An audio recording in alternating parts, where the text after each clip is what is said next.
अस्सलाम वालेकुम मेरे प्यारे दोस्तों, मैं आपका भरपूर स्वागत करती हूँ स्टडी धावक में। आज हम लोग इतिहास की कक्षाएं लेंगे। हम लोगों ने इतिहास में हड़प्पा सभ्यता, वैदिक सभ्यता और उत्तर वैदिक सभ्यता को कंप्लीट कर दिया है। आज हम लोगों को देखना है महाजनपद। महाजनपद क्या होते हैं और कौन कौन से महाजनपद आपके लिए इंपॉर्टेंट है, ये सब आज हमें देखना है। तो महाजनपद का मतलब क्या होता है? मैंने आपको वैदिक काल में सबसे पहले एक चीज बताई थी कि जो भी परिवार हो, कोई भी समाज हो, उसका क्या क्या आधार होता है। किसी भी परिवार का सबसे छोटी इकाई क्या होती है? सर, किसी भी समाज की सबसे छोटी इकाई क्या होती है? परिवार। परिवारों को मिलकर कुल बनता है, कुलों को मिलाकर एक कबीला बनता है और उसके बाद बनता है जन। जन यहाँ की सबसे बड़ी इकाई थी उत्तर वैदिक काल में। यानी कि जैसे वर्तमान में भारत को देखो तो सबसे बड़ी इकाई क्या है? भारत है, पूरा एक राष्ट्र है। उससे छोटी इकाई राज्य है, फिर जिले हैं, फिर ग्राम आते हैं। उसी प्रकार से इस टाइम पे सबसे बड़ी इकाई क्या थी? जन। लेकिन कुछ टाइम बाद क्या हुआ ना, इसमें और भी जैसे दो तीन जन, आपको पता था कि जो उत्तर वैदिक काल वाले हैं ये लोग युद्ध करते थे और एक दूसरे के इलाके को लेते रहते थे। जब ये इलाके धीरे धीरे बड़े होते इलाके बहुत बड़े होते गए तो तीन चार जन जो एक साथ मिल गए। मतलब तीन चार जन होंगे तो वो एक कोई भी प्रमुख जो जन है उसने सबको हराया और वो उन इलाकों को भी अपने इलाके में ले लिया। तो इसी से कॉन्सेप्ट निकलता है आपका महाजनपद। यानी कि जो अनेकों जन से मिलकर क्या बनाया है? महाजनपद। यानी कि इस टाइम तक का सबसे बड़ी इकाई अब क्या हो चुकी थी? महाजनपद। महाजनपद मतलब कि जो दो या तीन या उससे अधिक जनपदों से मिलकर बनाओ वो क्या बना आपका? महाजनपद। अब इस टाइम पे कुछ प्रमुख महाजनपद थे, उनके नाम है जैसे कि अंग, मत्स्य, कौशल, अवंती, श्रावस्ती और उसके अलावा मगध। मगध यहाँ का सबसे बड़ा महाजनपद है, सबसे इंपॉर्टेंट है। फॉर एग्जाम्पल जैसे विश्व है, जापान, चाइना, पाकिस्तान ऐसे प्रमुख देश निवास करते हैं, उसी प्रकार वहां अलग अलग महाजनपद भी रहते थे। अब इन सब महाजनपदों में एक प्रमुख होता है। जैसे वर्तमान में विश्व में सबसे प्रमुख अवस्था इस वक्त किसकी है? और किसकी है? अमेरिका की है। तो इसी वक्त यहाँ पर सबसे प्रमुख कौन सा महाजनपद था? वो था मगध महाजनपद। ठीक है, तो सबसे पहले आप समझिए महाजनपद क्या है। महाजनपद इस वक्त सबसे बड़ी इकाई के रूप में आया था, जो शक्ति के आधार पर भी, संसाधनों के आधार पर भी बहुत पूर्ण रूप से भरपूर था। तो महाजनपद क्या है? ऐसी जगह। तो महाजनपद क्या है? जो दो या तीन या उससे अधिक जनपदों से मिलकर बनाओ। जो दो या उससे अधिक जनपदों से मिलकर बनाओ वो कॉन्सेप्ट है आपका महाजनपद। ठीक हो गया। अब हमें देखने कुछ इंपॉर्टेंट महाजनपद और उनकी राजधानियां, ये ज्यादातर पूछा जाता है, जनपद और उनकी राजधानियां। तो एक तरफ पर आप लिखेंगे महाजनपद, एक तरफ पर डालिएगा राजधानी। महाजनपद और राजधानी। अच्छा, महाजनपद का टाइम पीरियड लिखिएगा 500 ईस्वी पूर्व। इसका टाइम पीरियड है आपका 500 ईस्वी पूर्व। अब तक का हम लोगों ने 600 ईस्वी पूर्व का इतिहास पढ़ चुके हैं, उत्तर वैदिक काल तक का। अब 600 ईस्वी पूर्व के बाद जो महाजनपद का कॉन्सेप्ट धीरे धीरे शुरू आया, लेकिन जो पूर्ण रूप से महाजनपद बन चुके थे, प्रमुख महाजनपद हो चुके थे, वो थे 500 ईस्वी पूर्व में। तो इस टाइम पर 16 महाजनपद थे जो कि प्रमुख थे। 16 महाजनपद प्रमुख। ठीक है, तो एक तरफ आपने लिखा होगा महाजनपद और एक तरफ डाली होगी आपने राजधानी।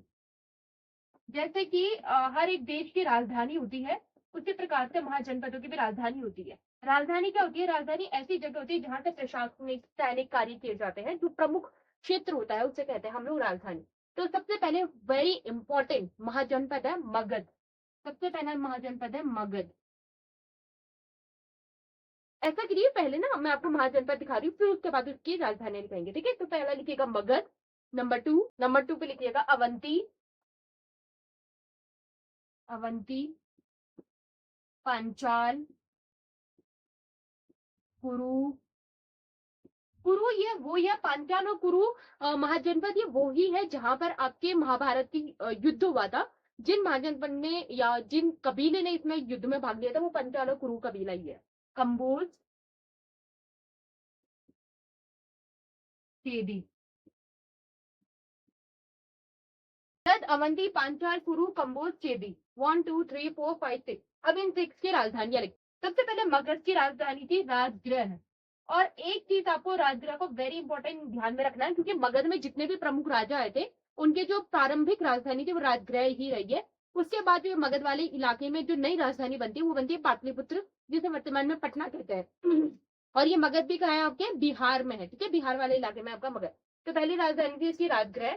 फिर है अवंती। अवंती के उज्जैन। फिर पंचाल के अहिच्छत्र। ये जो अवंती है ये एमपी वाले इलाके की तरफ को था। पंचाल की है अहिसत, कुरु की है इंद्रप्रस्थ वर्तमान दिल्ली। कंबोज की है राजपुर,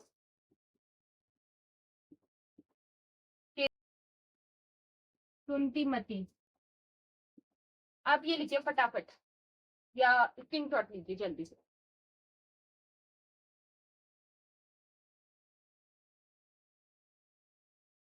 लिख लिया, स्क्रीनशॉट ले लीजिए। अब देखते हैं आगे। गंधार, अंग, कौशल, गंधा, शूरसेन, वत्स, मत्स्य, वज्र और मल्ल। बाकी की यह है 1 2 3 4 5 6 7 8, 6 एंड 8 14 है। दो आप एक बार देखना, अभी मुझे उतना कुछ ध्यान नहीं आ रहा है, तो ये है आपके टोटल 14 पे नाम, ठीक है। मत्स्य, वज्र, मल्ल। अब इनकी हम राजधानी देखते हैं। गंधार की राजधानी तक्षशिला। ये आता है आप लोगों के पाकिस्तान के इलाके में, वर्तमान के अफगानिस्तान वाले इलाके में गंधार। तो गंधार और तक्षशिला का नाम आपने सुना भी होगा। गंधार पेंटिंग्स बहुत ज्यादा फेमस थी, तो ये वहां से अडॉप्टेड है, गंधार वाले क्षेत्र से। तो गंधार की राजधानी थी तक्षशिला। एंड अंग की है चंपा, कौशल की है अयोध्या। आप इन्हें मैप में भी जरूर देखिएगा कि ये इलाके कहाँ पर पड़ते हैं। ये अगर आप गूगल में सर्च करेंगे कि महाजनपद करके, तो महाजनपद का मैप इमेज में जाकर मैप देख सकते हैं। मथुरा, तुलसीवत्स की कौशाम्बी, मत्स्य की विराटनगर,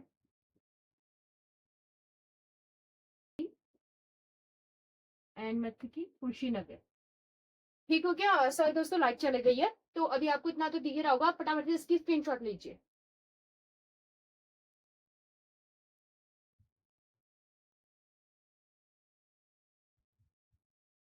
इंपॉर्टेंट, वेरी इंपॉर्टेंट महाजनपद। अब हमें देखना है जो मगध महाजनपद था वो क्यों इतना फेमस था, उसके पीछे फेमस होने के क्या कारण थे। और उसके बाद हम लोग देखेंगे बौद्ध धर्म। वेरी इंपॉर्टेंट है बौद्ध धर्म, जैन धर्म से हर बार हर तरीके के कॉम्पिटेटिव एग्जाम्स में क्वेश्चन बनते हैं, तो ये तो बहुत ज्यादा इंपॉर्टेंट है, इसे आपको अच्छे से कवर करना है। महाजनपद से ज्यादा कुछ आता नहीं, मगध के बारे में थोड़ा बहुत पूछा जाता है। हाँ, मगध के बारे में आपसे बाद में पूछेंगे, जब आप जब यहाँ पर प्रमुख राजा अपना अधिकार करेंगे, वो भी हम पढ़ेंगे, लेकिन बौद्ध और जैन धर्म को कंप्लीट करने के बाद, ठीक है। तो वेरी इंपॉर्टेंट, जो इंपॉर्टेंट महाजनपद थे वो मैंने आपको लिखा दिया, इनको अच्छे से याद कीजिएगा, इनकी राजधानियों को भी अच्छे से याद कीजिएगा। अब हम लोग कल देखेंगे मगध जनपद क्यों फेमस था, और उसके साथ ही हम लोग देखेंगे, और उसके बाद हम लोग कंप्लीट, और उसके बाद हम लोग देखेंगे बौद्ध धर्म और जैन धर्म को, ठीक है। मैं अभी बट लाइट चले गई है, तो अभी तो आगे कंटिन्यू नहीं हो पाएगी। अब इसके आगे क्लास हम लोग कल करेंगे। बाकी आप क्लास को लाइक, सब्सक्राइब और शेयर जरूर कर दीजिएगा। मिलते हैं नेक्स्ट क्लास में। अल्लाह हाफिज।